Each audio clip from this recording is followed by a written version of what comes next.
On blast. This is Ball on Blast, part of the On Blast Podcast Network, available on iTunes, Spotify, SoundCloud, and YouTube. If you like it, then subscribe and tell your friends. Holla. On blast.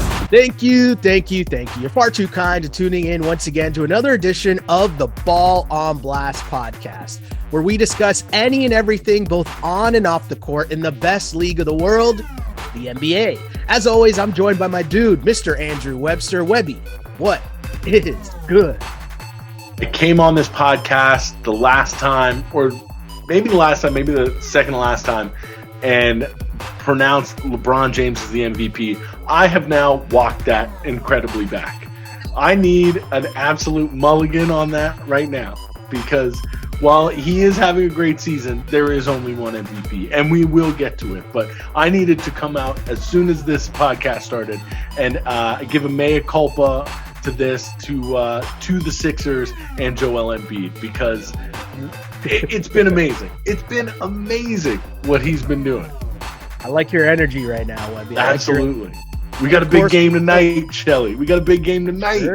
For sure. And we will get to all that and more. As Webby mentioned, we will discuss Embiid's MVP case.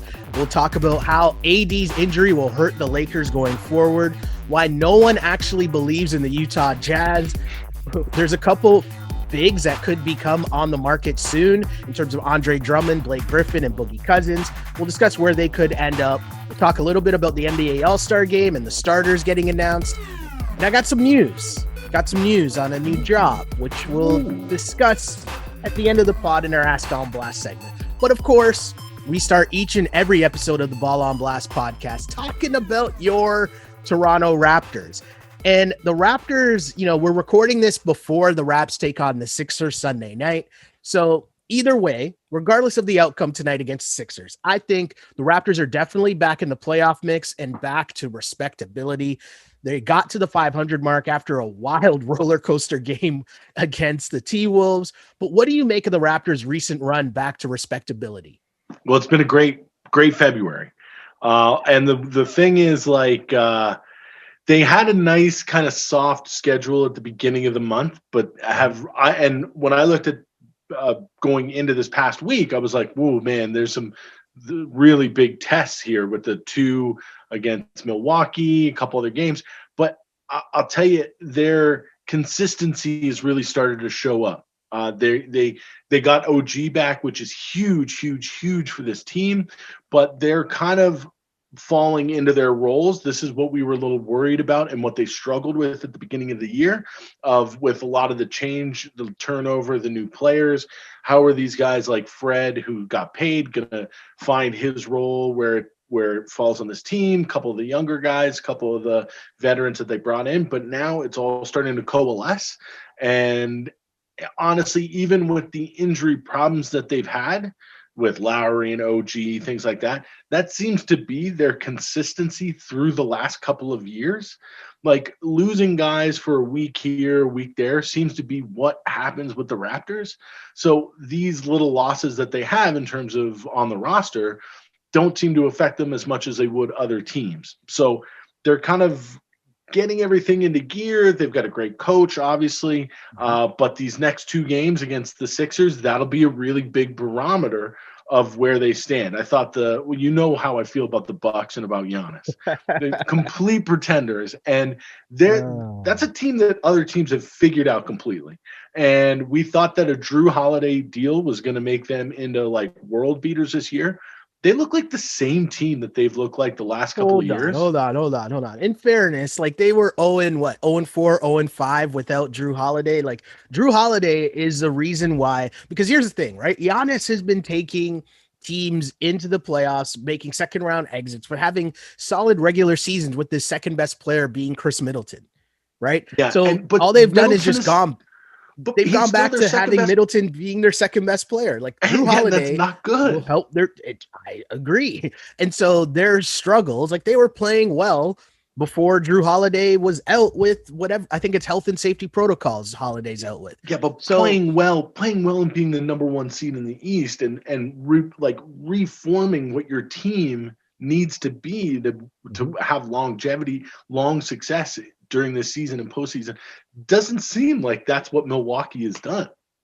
Well, the other thing to remember is that I'm pretty sure at this point, because they came out, because to start the season, they were kind of slow. Then they picked it up a bit. And then obviously Holiday's out now. But I think for me, anyways, how I view this team is it doesn't matter what happens in the regular season.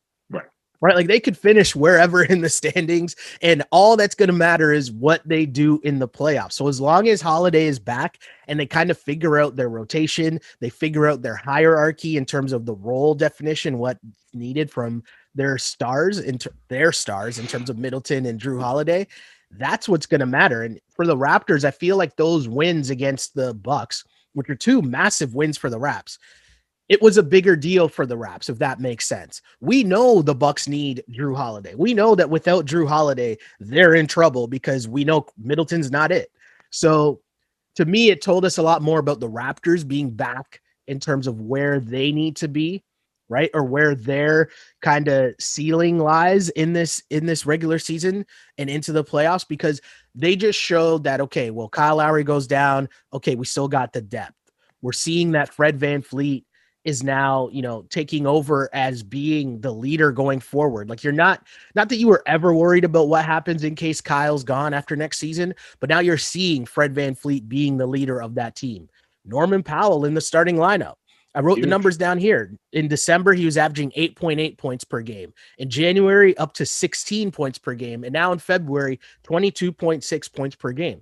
That's a pretty solid sample size of Norm being in the starter's job and just getting buckets. I think the number is he's third in the NBA since he's entered the starting lineup. He's third in first quarter scoring. And that's just a thing where you're seeing these guys, as you mentioned, fit into place. They all fall into place. And I think for Norm, when one of the guys out, he gets to start. And what does Norm do? He just cooks. Yeah. Right? Like he's just getting buckets. And when he's coming off the bench, I feel like he takes some time to kind of feel his way into the game, or he might be on with different guys, or coming off the bench, you're going against, the whoever is on the floor, their top defender. Whereas when Norm's starting, well, that top defender is probably guarding Siakam. And then the second best defender is probably guarding Fred or Kyle. Right. So Norm just taking advantage of the situation. I think this past run of the Raps and where the Bucks are just showed us how good I think it just told us more about the Raptors than it did about the Bucks. If that makes sense. I don't know. I thought that if you're the Milwaukee Bucks and you have Giannis Antetokounmpo and you're playing a team that has like clowned you pretty consistently the last 2-3 seasons and in the postseason as well, like you got to put your foot on their neck and get rid of the Raptors. And to be honest, like those games, especially the second game, was like I turned it off. Like it's like this game is over. It's over. And if you look at the top 4 seeds in the East right now in Philly, Brooklyn, Milwaukee, and Boston, there's no question in the first round, if you're the Raptors or really any of those teams in the second half of you want to play the Bucks. Yeah. You want to play the Bucks in that 4-5 matchup, especially with no Drew Holiday, or even with Drew Holiday. Whoever is the other team in the 4-5 matchup, if you're playing the Bucks, you're not afraid of that matchup at all. No, I totally agree with you there. I totally agree with you there. Now, I just think that. Oh yeah, go ahead. No. I was just gonna say that the Bucks, it's gonna come down to the season, to the end of the year, and I think that in the first game against the Raptors, Giannis was balling in that first game. It's good. And the second game, the Raptors kind of took care of business more, building the wall, using the help defense, and they weren't getting shooting from anywhere. Chris Middleton was doing Chris Middleton things that he normally does against the Raptors, which is not much. Not good. And that's kind of the outcome that you had. But that second night, the game was on TNT. And obviously the highlight kind of went all over the place of Shaq not knowing Pascal Siakam's name. Now, we had Kenny Smith on our Tim and Sid show, and Kenny Smith said that Shaq was being serious. Like, he didn't think Shaq was joking. Like, he thought Shaq was being honest. Like, he didn't know Pascal Siakam's name.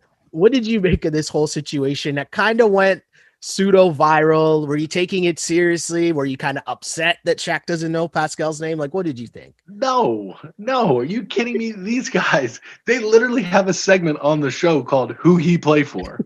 Okay, like if these guys get somebody's name wrong, do you know how many times they do this show? It's like and it's not like Shaq is a young spring chicken. Okay, like these guys are getting older. Like I have no problem with that, right? Like, and what did he say? Like he's like, oh, I don't know Pascal, I like Siakam.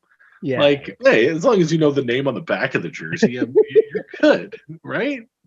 And here's This is this Raptor fan complex that happens, where if anything is taken as a slight against the team, everybody goes nuts. But I guess that happens really with every fan base too. Mm-hmm.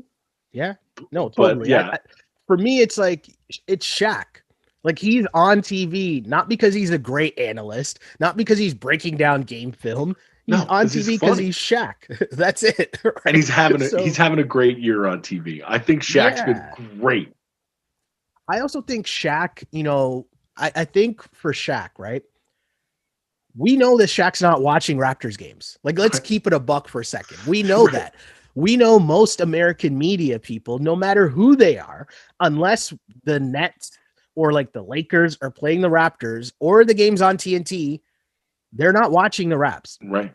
To me, at least Shaq is honest about these things. And I'd much rather know that Shaq's not watching Raptors games when he's speaking about them. Do you know what I mean? Like as a fan, I'd much rather be able to say, hey, I know he's not watching, as opposed to, listening to critiques and Raptors fans getting mad because Skip Bayless or Stephen A or Colin Cowherd said something about the Raps. And it's like, y'all ain't checking for the Raps, and I know y'all aren't watching the Raptors. So to me, like, I don't even care about it. I thought it was funny.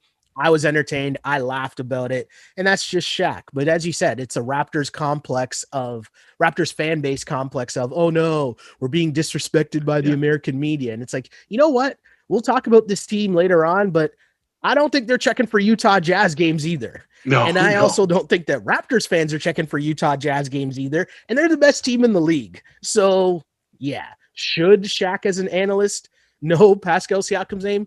Sure. But it's Shaq. Listen, he knows the name on the back. He knows the name on the back of the jersey. I'm good.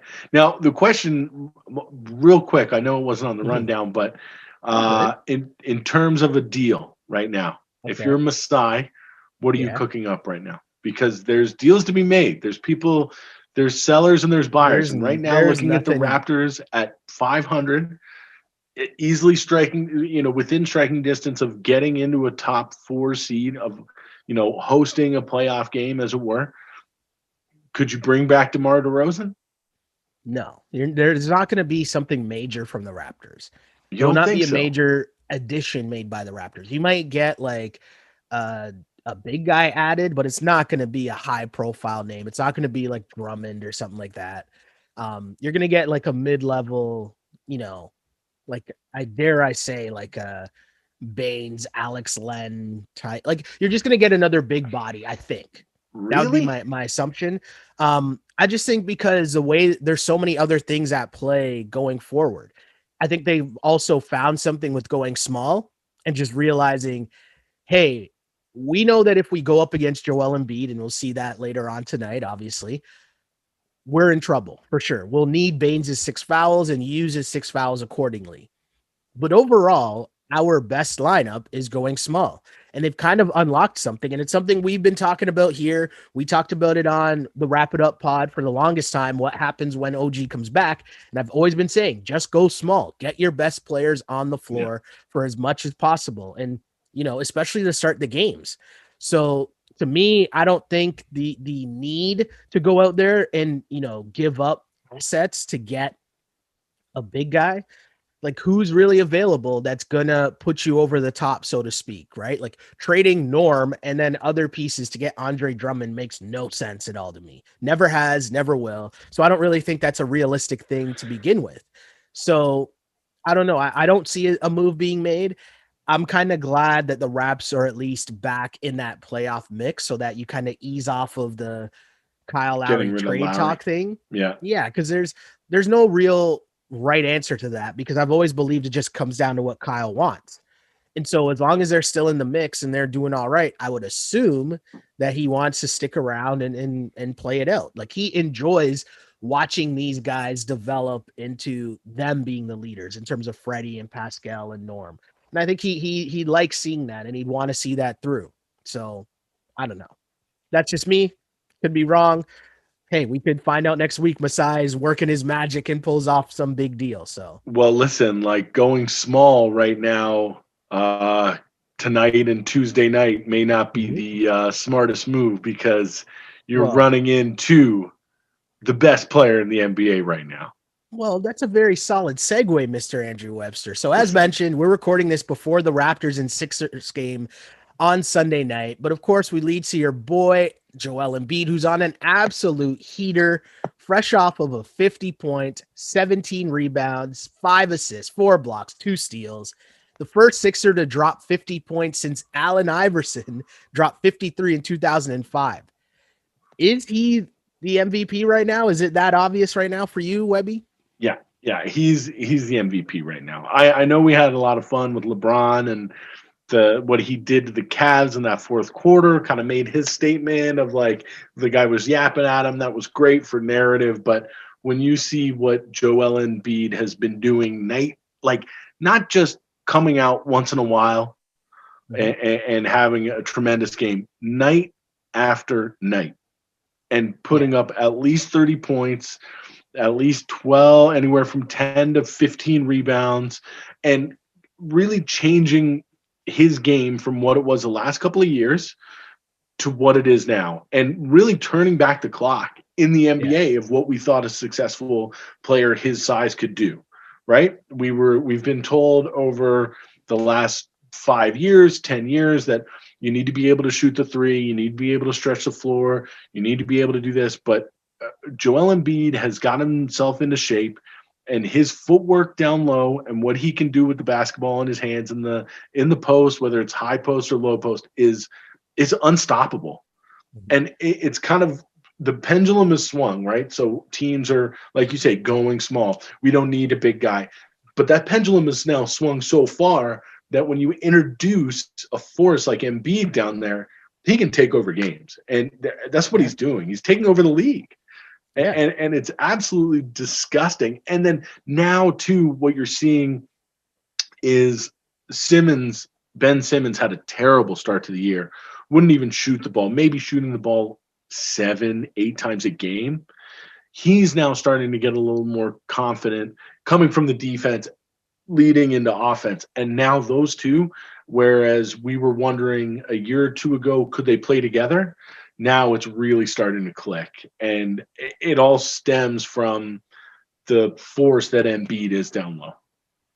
Yeah, I mean, anytime you're taking your scoring average from 23 points to 30 points, right? And we're far enough into the season that it's a solid sample size. So for him to be putting up 30 a night and he stayed healthy so far, it's great to see from just a basketball standpoint, because I think, as you mentioned, there's going to be swings in terms of style of play. And the big man is going to come back because you're going to have big guys who are super skilled, who are able to get the ball in the post and just dominate because, there's so much of these, the kind of rim running big guys or, just the athletic type big guys that aren't your traditional, can I give you the ball in the post and can you get a bucket? So for me, it's great to see because it's great to see the counter to just having everyone just jack threes. Yeah. And even though the Raptors was Embiid's nemesis, especially during the Marc Gasol, Serge Ibaka era, I was always frustrated, right? Like even rooting for the Raptors, I was frustrated watching Embiid settle all the time for threes and like long, stupid twos. And I wonder, I think he's eliminated some of that from his game, but I wonder what the big difference is for him and just the role that Doc Rivers has played. Doc Rivers has long been someone known to do well with superstars. And I wonder, I don't follow the Sixers as heavily as you do or watch enough of the Sixers as much as you do, but I wonder how Doc has impacted Embiid in terms of just that mentality that you're that dude we need you consistently to be putting up 30 and 11. We've been talking about this is what we've needed to see from him for years. Yeah. I'm going to give you 8 numbers, okay? 10, 9, 14, 14, 11, 10, 12, and 17. Those are the free throw attempts Joel Embiid has had the last 8 games, okay? He's shooting free throws at an 86% clip, okay? That is getting you from that 23 points per game to the 30. And that is, like you say, Doc Rivers saying, okay, big man, get down there. Nobody can guard you. You're the biggest, most physical force that we've had in this league since Shaquille O'Neal, and the refs are going to give you those 7 points. So just get down there, get hacked, hit your free throws. And like that is what's doing it. And you're absolutely right about Doc. It was something that Brett Brown wasn't doing. And having a real adult in the room with Doc Rivers has done wonders for Joel Embiid's performance. It's great. Yeah, Sixers, the top team in the East right now, and it'll be interesting to see from a Raptors perspective just how, just to get an up-close look at the improvement not only the Sixers but Joel Embiid and Ben Simmons have made so far this season, and with a different kind of looking team as well when you talk about Seth Curry and Danny Green and what you're getting from Shake Milton and dudes like that, right? Shake's back tonight too. Yeah, so it'd be interesting to see for sure. But we go from one big guy to another, and it's not really good news, as Anthony Davis is out for at least 4 weeks as he rests a calf and Achilles injuries. And it's difficult to think about this because the Lakers, as the Sixers were the top team in the East, the Lakers were the top team in the West. They were until this recent kind of stretch where they've struggled. But how will the Lakers fare with AD? Like, what is, obviously we know that they'll struggle, but how will they struggle? Because to me, it's like this is just going to add way too much wear and tear on LeBron, and that's not a good look. I know what LeBron's been doing early, but he can't be expected to be carrying this at this level for this long without AD. That's too much because it's a regular season. It's a regular season. Exactly. And we were told before this year started, it was kind of floated out that LeBron was going to kind of take it easy. Like he may not play in every game. He may not play in every nationally televised game. And then he came out and he been the model of consistency since the season started. But I think that this kind of, I know saying that Anthony Davis getting hurt is not a positive, but I honestly think that this stretch of, 4 weeks they're saying, and that's being really generous. That's being really, really careful with Anthony Davis. I think this 4-week stretch could be a real positive for the Lakers. Yeah. It could mean that they can rest LeBron. They can play some of these younger bench guys, Schroeder. We can see more Harrell. We could see more, I don't know how much more Wesley Matthews we want to see, but we could see more. But the best thing about this for the Lakers is they're not really going to drop down to the 5th seed. But if they're 1 through 4, honestly, if they're 3 or 4, it's probably better for them than it is being the number 1. Because right now I'm looking at the standings, and you'd have to face either Golden State or Denver if you're the first 2 seeds. Okay. And if you're the Lakers, a little bit older team, injury concerns, you won the NBA championship, you've played the most games. If any team's going to come up and snake bite you in the first round of the playoffs, I would not want to see the Nuggets or the Warriors. I'd much rather see the Spurs or maybe even the Blazers. Didn't they crush the Blazers? Yeah, but you know me, I love the Blazers, so I'm not. I know. I'm on the Blazers train.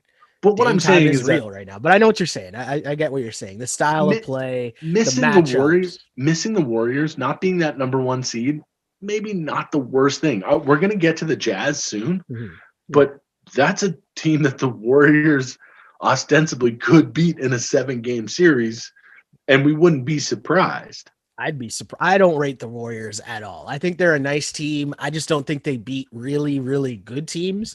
But I think they're a solid team, and it's good to see them at least relevant in a playoff spot. They've got one of the best players in the league who can win you a series, and we've seen him do it. I mean, I disagree. I but know. hey, Well, I that's, know that's what you fair. think. I know what you think about Steph Curry. I can't believe No, I'm the one. I can't believe I'm the one standing up for Stephen Curry.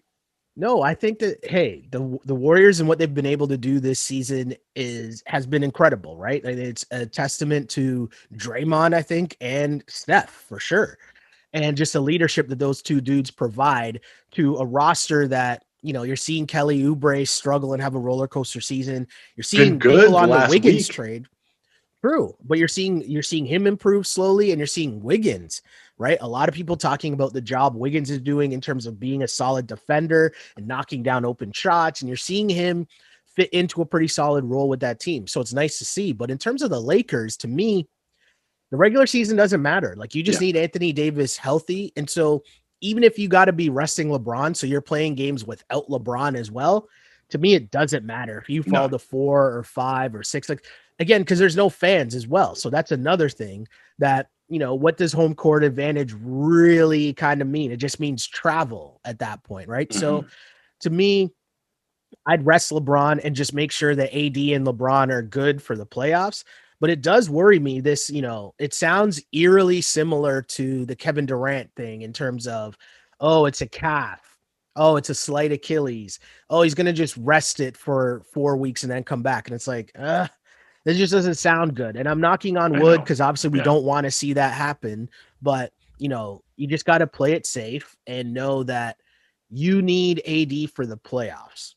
So if he can come back and give, 20 games this season or whatever it is, have those games be the playoff games, and who cares about the regular season? Yeah. Now, LeBron is averaging more minutes, like slightly more minutes, pretty much the same as he did last year.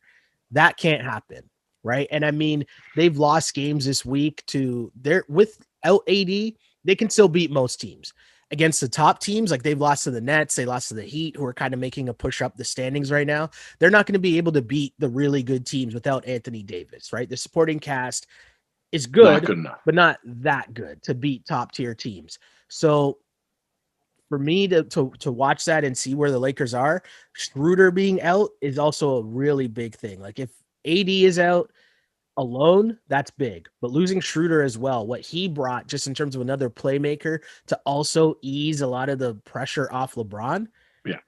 Right. So they need to get healthy and don't worry about the regular season. Their Yeah. bones are about the playoffs. I know I was all aboard the LeBron for MVP thing, but be smarter, and winning finals MVP is way more important at this stage than winning another regular season MVP, especially in this crazy season. Agree. But in terms of this crazy season, it's about to get a little more interesting because there's some interesting names that could be available, as it came out that Andre Drummond and the Cavs are trying to work out either a deal or a buyout. So he's going to be sitting until a deal happens. Blake Griffin, same thing with him and the Pistons, and same thing for Boogie Cousins and the Houston Rockets. So all of these teams are working on getting separated from their current teams. But of these names, like, is there a situation that you see one of these guys going to that would really help a team making a long-term run? One more name more than the other, or no? There's the two of them don't really move the needle right now for me anymore, and that's Boogie and Blake. I don't know. I mean, I'd love for either of those two guys to prove them wrong because they've been awesome players in the past. Now, Drummond going to the Nets would be interesting. Yeah. But you know who's always abused Drummond and like made fun of him and just been in his head is Embiid. And you're getting Drummond. If you're the Nets and you get any of these three guys, it's to counteract what Embiid is going to give you. Any team in the East gets one of these three guys. That's why they're getting him. But the problem is that these three guys haven't had a ton of success against Embiid, right? Yeah. So it's like, I don't know if any of these move the needle. I think the thing that moved the needle most of any of these coming out is what Draymond said about Draymond's comments about what the Cavs were doing with Drummond in terms of holding him out and how the media treats that compared to how they treat James Harden, right? Yeah, I thought that was super interesting because Draymond has taken on this role where he's almost becoming a member of the TNT panel while Yeah. still playing in the He's the NBA. conscience. He's the conscience of the league, and he not afraid to tell you about it. Like, I'm down with him, man. Like, it's great. Yeah, him bringing up the double standards, like we know it exists because it's all about leverage, right? James Harden is good enough that he had the leverage to force a trade. If you're Andre Drummond or Blake Griffin or Boogie Cousins, you're not that good. So the team has leverage over you. Mhm. And that's just the reality of the situation. Now, what he's bringing up is a double standard of how these things are covered, right? And how we slandered James Harden for wanting a trade and how he might have handled it. But we don't really slander these teams when they tell Andre Drummond, hey, man, you're going to sit out until we work out a trade for you. And he's bang on. I thought Draymond was bang on, and I thought, he was passionate about it. I thought it was cool to see that it was him talking about something that doesn't really involve his team at all, but him as an NBA player looking around at his NBA brethren. Like, that was something that was really important for him to say, and I like that. I totally thought it was cool. In terms of these three dudes, I agree with a lot of what you said. The one way I look at this though is these three guys. Drummond might still have, quote unquote, more left in the tank to offer, like on the high end. But to me, Blake Griffin and to a lesser extent, Boogie Cousins, if you put them on like the Nets or a full healthy Lakers team, or dare I say Clippers team, I think those guys can help, because here's what it is. They might not have a lot left in the tank, but you're also not asking them for a lot. So Blake Griffin going to the Nets or Boogie Cousins going to the Nets, they have DeAndre Jordan, who is not able to, like, he has no chance of, holding down heavy minutes in the paint. If you give him someone to tandem with, and then at least they can share the load and both play 20 to 25 minutes a night, add in some minutes where you're playing small. Now you're talking about something a little different. That gets a little interesting. And you're not asking for them to do it night in, night out. Maybe have a game where they drop 15. That'll work. It's just adding another grown-up who's been there, who's not going to be afraid of the moments. And I think if you're talking about the Nets, even a team like the Celtics, as mentioned, the Lakers, Clippers, like that tier of a team, I think those guys can help you for sure. And I'd be looking to make those buyout moves on any one of those guys. If you're talking a lesser team, and because, we'll talk about the Raptors, sure, I would do it. But what are your expectations for them coming in, right? Yeah. Like, they're better than Baines, so I would do it, right? But that's about it. I heard a wild stat. I forget whether it was maybe it was on the Russillo podcast, but they were saying that Blake Griffin hasn't dunked in like 2 years. 2 years? Or a year and a half, I think it is. I think it's a year and a half. Is that true? Yeah. Oh, yeah. That's crazy. So, it is insane, right? And it shows just where his athleticism might be at this point. But also, that's with him, and not so much this year, but last year for sure, being the focal point of the offense. So a lot of attention on him. If you put him on the Nets right now, I mean, you're going to get lobs off a pick and roll or off a back screen or whatever, because nobody's going to be paying attention to him, because there's Kevin Durant, Kyrie, and KD all on the floor as well. Like, DeAndre Jordan is still out here living on dunks as if it's Lob City. And we know it's not the same DeAndre Jordan, right? So that's interesting to me. But Blake, we would find out about DeAndre's relationship with Blake or not, whether he ends up on the Nets. But I'm so interested to see how those three guys will play out and where they will end up for sure. Yeah.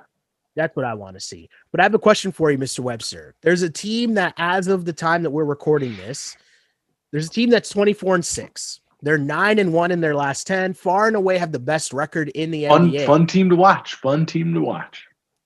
So I ask you, what do the Utah Jazz have to do this season to make you believe they can actually win a championship? Because I still get the feeling that despite all of this, people don't believe in the Utah Jazz. There's nothing they can do. There's nothing they can do. They could win every game for the rest of the season, and you'd still be like, you know what? I'm taking the Clippers. They're the Atlanta Hawks of, like, what was it, like 5 years ago, where they sent all 5 guys to the All-Star game. Yeah. And everybody, they won 60. I think they won 60 games. Everybody was going nuts. who's going to beat this? They're so complete top to bottom. They share the ball. There's no one star. How is anybody going to beat them? This is why, like, I think the Warriors should beat them in a 7-game series just on Steph and Draymond, you know? Like, do you think that Draymond is really going to let Rudy Gobert do all that? Like, now, it is very impressive because it is the West. Mm-hmm. And they are like super fun team to watch. I don't know if you watch any Jazz games, but the way that they move the ball around, like, is crazy. And Conley, Mitchell, Gobert, Ingles. You're getting good minutes from Jordan Clarkson. Jordan Clarkson getting some 6th man of the year buzz. He had 40 the other night against the Sixers. Like, it's crazy.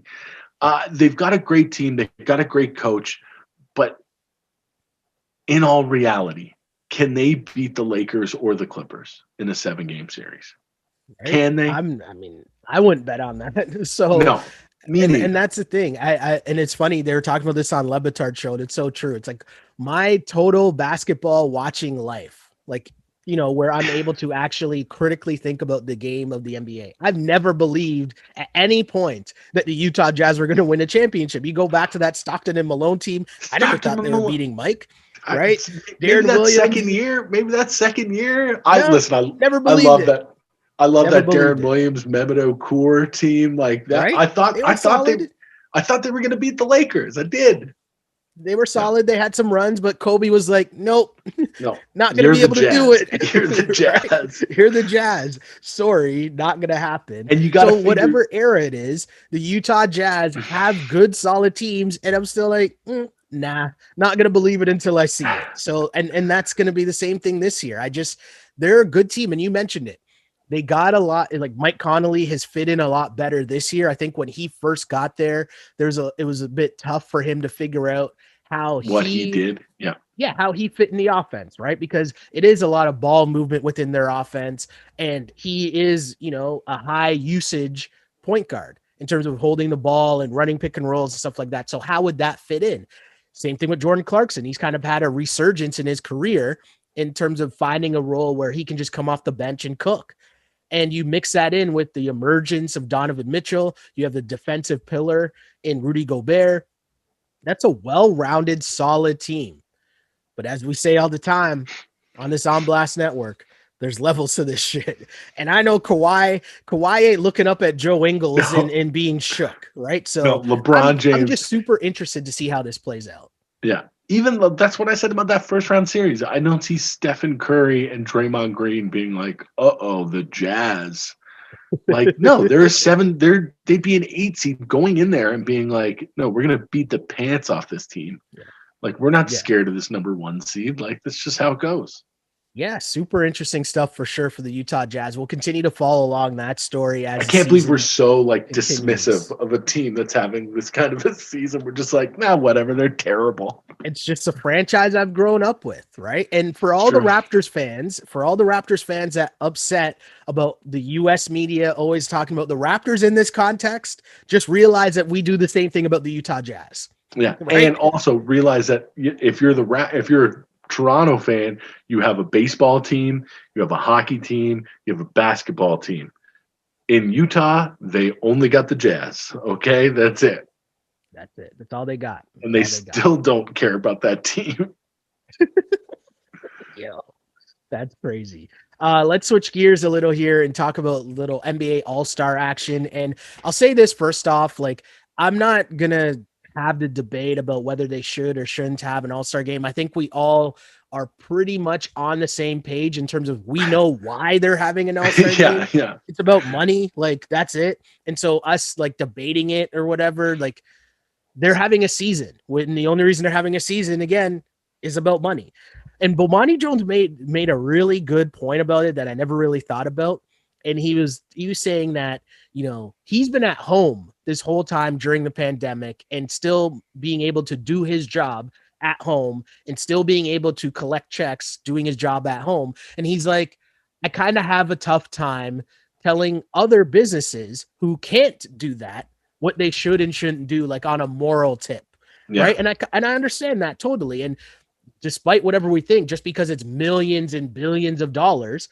Well, this is the NBA and it's a business, and that's why they're out here doing it, just like anyone else's business doing the same thing. So not here for that debate. We get why that's happening. But March 7th is the NBA, the one-day NBA All-Star game. And so pregame is supposed to be the three-point shootout. Halftime is supposed to be the dunk contest. And longest halftime ever. For sure. And then there's obviously the game where the All-Star starters were announced. And in the East, we got KD, Kyrie, Embiid, Giannis, and Bradley Beal. In the West, it's LeBron, Kawhi, Luka, Steph, and Jokic. Any surprises there or anyone missing there that you want to touch on? Or are you cool with that? Well, you know how I feel about Luka. I love him, but that should be Dame. Agreed. 100%. I mean, that's it. Especially what he's done over the last kind of week and a half, 2 weeks. Like Dame is. Hold on. What he's done basically the last month without CJ McCollum. For sure. Since CJ's gone down. But you want to talk about being on a heater. He's been like insane. He's been hitting logo threes just about every game. Like his 3-point shooting is just unbelievable. Was that and Utah keeping the he did Blazers, that too a couple nights ago? Was that Utah he did that too? I Whoever it was they were playing, and my guy just hit the deep three, hit the first deep three, and then came back down the floor off the screen and just pulled it. And it's just like, you can't stop that. There's nothing you can do to stop that. Dame time is real. And, he's just such a good dude to root for. I know. I saw him on the $1 Million Worth of Game pod, and they were asking him about, the super teams and him leaving and would he ever do that? And he was just like, my mentality is different. Like, I understand the media and all that, but the media isn't going to gas me up to tell me my career ain't worth shit because I didn't win a championship. Right. And I thought that was a really cool perspective. He's like, I'm trying to do so many other things outside of the game of basketball and with my charities and with the stuff I'm doing in the community. Like that, I want to be my legacy. The jobs and opportunities I'm able to give other people, to give my family. That's my legacy. I love basketball. I want to win, but y'all ain't going to trick me into thinking my career didn't mean anything if I don't win a championship. So jumping to another team, nah. And that's what I love. The shit out of that. And that's what I love. Like, I mean, he didn't make the NBA All-Star starters. Do you know who doesn't care the most? Is Dame. Like, he's going to come out and still cook. That's it, man. That's it. Yeah. So other than that, no. The only other one that I was like, was Harden. I maybe would have put Harden in instead of Kyrie. Interesting. Yeah. No, but I could see that. That's just me. Yeah, I mean, Harden's obviously, I would assume, still going to make the All-Star team. If it's an All-Star, and if it's an All-Star game, James Harden's going to be there. Hey, where is it? Atlanta. It's in Atlanta. Oh my God, the ATL, guys, and they're trying to tell the business owners and stuff, don't throw All-Star parties. It's like, come on, guys, got his table at Magic City. Yeah, right. Guys got his table at Magic City reserved already. Don't worry about it. Like, come on, what are we doing here? But yeah. All-Star game coming up soon in about 2 weeks, March 7th. Yeah. So there'll be more. And of course, when we get back, we'll talk about who rounds out the full NBA All-Star teams and all that. We'll have that discussion for sure when the time draws near. But as always, we close the On Blast podcast, or the Ball on Blast podcast, with the segment called Ask on Blast. And Sheldon, let me ask you, do you have any news you'd like to share? Yes, I guess I can fully talk about it now because there's been some stuff going on behind the scenes. I'll say that, but yeah, I got a new job. And, so for the past, are you working at the Canada Post or? I'm still at Sportsnet. I'm still there, still with the same company at Sportsnet. And as people who follow the pod know, I've been working on Tim and Sid since it launched, almost 6 years ago. Wow. And so obviously there's a lot going on there in Tim and Sid land lately, but an opportunity came up for me to basically be the first man in and trying to boost up a basketball department at Sportsnet. And so, I kind of jumped on that opportunity once it was, available to me. And, I'm excited. I look forward to it. And it's really fun. Obviously, I love basketball. I put a lot of time into basketball. The game of basketball has given me a lot. It's given me my livelihood.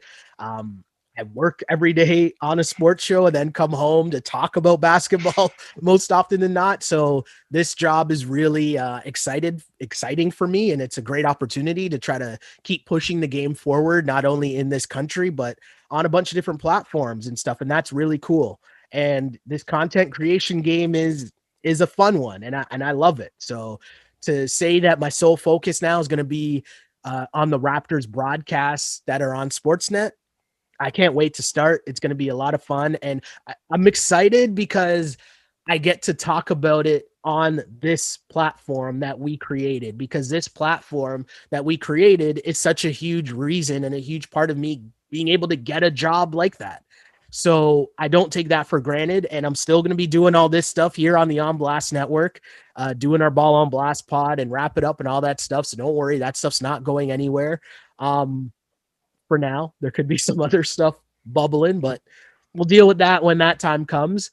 But yeah, I mean, I'm just super excited. And, I wanted to actually come on the pod and just thank you guys. Thank you for being part of the movement, Webby. Thank our listeners and our viewers and everybody who's ever watched the pod or liked the pod or subscribed or told their friends about it. You guys are all a part of all this. And, I feel like I share a lot of my life on here with this pod and what's going on, good and bad. So it's just fitting for me to be able to come on here and talk about that and kind of announce that, because I haven't tweeted about it. I haven't said anything about it publicly yet. They just started sending the internal emails out. So yeah, that means a lot for me. And also something that I know that's super important to you as well, because you came up in the same spots as me, Webby. This is obviously going to be my last week working on the Tim and Sid show. And the Tim and Sid show in its current form is coming to an end, and they're going to revamp it and keep it going forward with Timmy. But as people know, Sid is leaving to go work on breakfast television. And for me, I mean, I'll let you go in a sec, Webby, because I know you got thoughts too. Those two dudes are a huge reason why I do what I do, because getting to have a front row seat and watching those dudes, for the past damn near 20 years, do what they do. Everybody who's trying to just be on a mic and have fun and be off the cuff and make jokes and make people laugh, you're doing that because you grew up on some level watching what Tim and Sid did.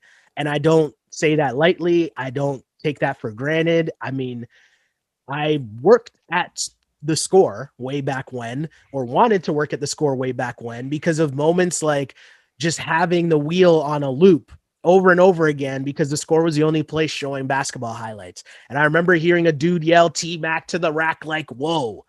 And later on would come to find out that that's Tim McAuliffe, right? So it's like, it's always been a part of my life. It's always been a part of my career. And so, yeah, I mean, coming up on my last week, working with those dudes on this show, it was really, really like, it's a crazy moment. It's a surreal moment, and it's going to be a lot of fun with this being the last week. But those two guys, man, I mean, those are the OGs. Those are my OGs. Like, I learned so much shit from those two dudes in terms of just how to learn how to be you on air and how to be confident in being you on air, and just not listening, like shouting out the noise and just knowing and being confident in your abilities and what you do. And the fact that they're two different dudes that do it in two completely different ways. So for me, if I think a lot of the problem, or like if I say us to make this more of a broader scope, when you looked out at the media landscape and said, well, there's not people like me or who look like me, who sound like me. And I'm not saying this is just a black or white thing. I'm saying this as in the general terms, right? If you looked out there and you said, well, there's not people who look like me or whatever doing this in the game, well, you were able to look at them and say, well, those two dudes weren't your stereotypical on-air dudes, and they found a way to make it work. And to me, that is a lasting legacy that will continue as they move on to bigger and better things. So, yeah. I'm right there with you. Worked for the Score. And the reason that I wanted to work for the Score was because I saw myself, I heard myself on the channel. And we talk about for the culture a lot on this podcast. And honestly, that's what the Score was. It was the first time I'd ever seen sports highlights, sports talk kind of put that way, where it was relatable to somebody young and dumb like I was back then. And yeah, Tim and Sid were like instrumental in what I ended up doing at the Score and Sportsnet. Mm-hmm. And the one thing that I will say about both of them, you're absolutely right. Two totally different people, two totally different personalities, two totally different ways that they went about it. But the one thing that they both had in common was how hard they worked and their work ethic. It wasn't like, and that was like a big wake up call for me when I was there. It was like, I thought it was just like you roll out of bed, you get the script and you're funny. I didn't realize how much work those guys do, and it's incredible. And then all the work that is done behind the scenes. It's not just like this happens like instantly, right? It's all the hard work from the whole team, and being a part of that team even a little bit was like amazing. Now, Shelly going on to work for the Raptors broadcast is like insane, guys. Okay. Because not only is this guy got all the talent in the world, he was doing something that he loved in terms of Tim and Sid, but now he gets to bring all of this creativity that you get to see in Wrap It Up podcast and this podcast and everything else. But having Shelly here on the inside of a Raptors broadcast only means great things for basketball fans across the country, you know? So congratulations. I can't wait to see how it starts and how it evolves, and your ever expanding role in what Sportsnet's going to be doing with Round Ball. I can't wait. It's going to be great. Thanks, man. I really appreciate you saying all that. And you know, it's interesting because as I settle into kind of what's happening or what's going on in this moment, it's crazy how you connect the dots sometimes, right? And like getting this new job, it's kind of cool because obviously I've been working really hard on a bunch of different things. And, you know, I've always said that doing all these extra podcasts and all this stuff, people from the outside looking in probably think my intentions or my goals are different than what my actual goals are. Yeah. And one of the things that I had to get over was knowing that I can't control that.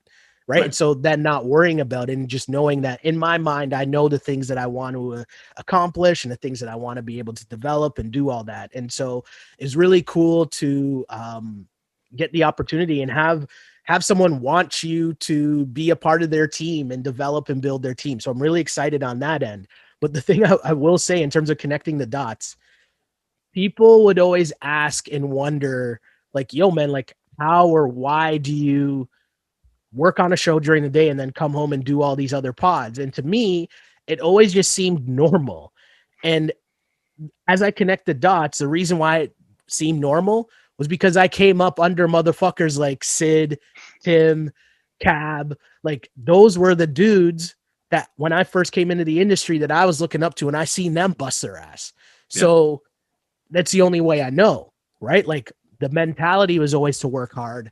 The mentality is to put in a lot of work, but at the end of the day, it just became normal to always be working, always be thinking, always trying to create, always trying to push barriers. And so how all these things and the timelines connect is crazy. And I'm happy for the opportunity, but I'm also happy for Tim and Sid to see what's next for the both of them and for what this week is going to be in terms of celebrating what they were able to accomplish over the past however. So yeah, an interesting way to wrap up the pod this week, but on a high note for sure. And super happy as well to talk about this with you, my dude, Mr. Andrew Webster, for sure.